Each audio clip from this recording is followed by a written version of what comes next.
الشبك صنع في مصر في 887 هجرية ووضع في 888. شو مكتوب هنا؟ أنشئ في عهد السلطان النصر أشرف قايد باي 888 1483 هجرية. نبي ندخل داخل الحجرة وشوف الواقع من الداخل. خلها تجي هنا، جيبها هنا من الأمام، خلها تجي هنا، جيبها هنا. شوف الحقيقة من الداخل. يمكن أول مرة تشوفون الصور هذه داخل الحجرة النبوية من الداخل. بفتح الباب هذا يسمى باب السيدة فاطمة رضي الله عنها.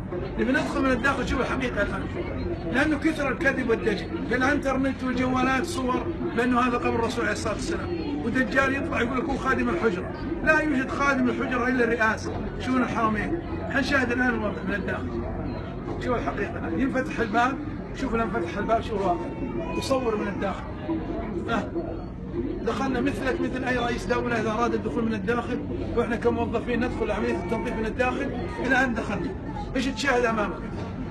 بلاط رخامي قديم من عهد الملك فيصل رحمه الله، محراب يسمى محراب فاطمه رضي الله عنها، خلفه موجود صندوق او سرير فاطمه رضي الله عنها. حنشاهد وما هو سر هذا السرير. نبي ندخل من هنا، حنتجه نشوف المواجهه الشريفه، الروضه خلف الشبكه هذا.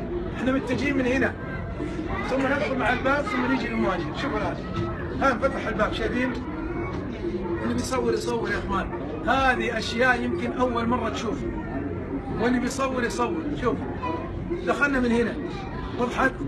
لاحظ ايش تشوف قدامك؟ ستاره خضراء صح ولا لا؟ مغطاه بالجدار هذا. الجدار هذا اللي هو هذا شايفينه؟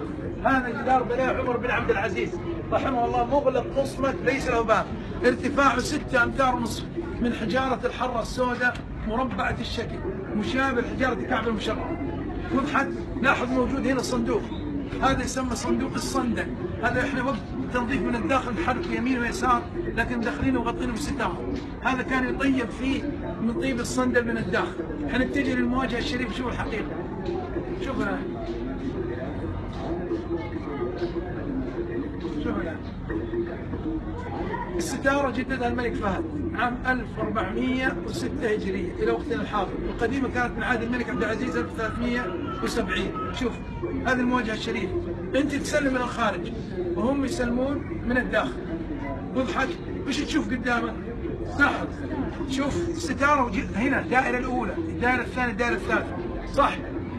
اللي يجي بالمواجهه ويناظر من الداخل يجد الدوائر ظنا منه انه هذا قبر الرسول عليه الصلاه والسلام، وهذا ابو بكر وهذا عمر رضي الله عنه. يقول لك انا شفت قبر الرسول.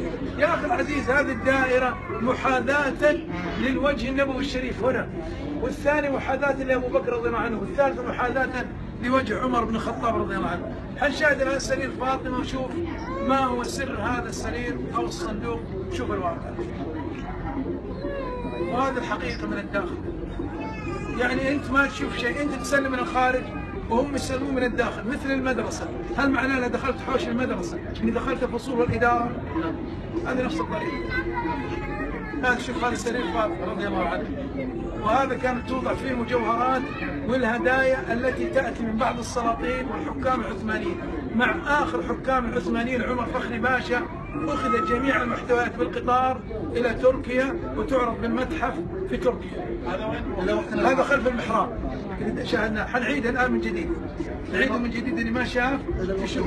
الى الوقت الحالي موجود. ها وين موقع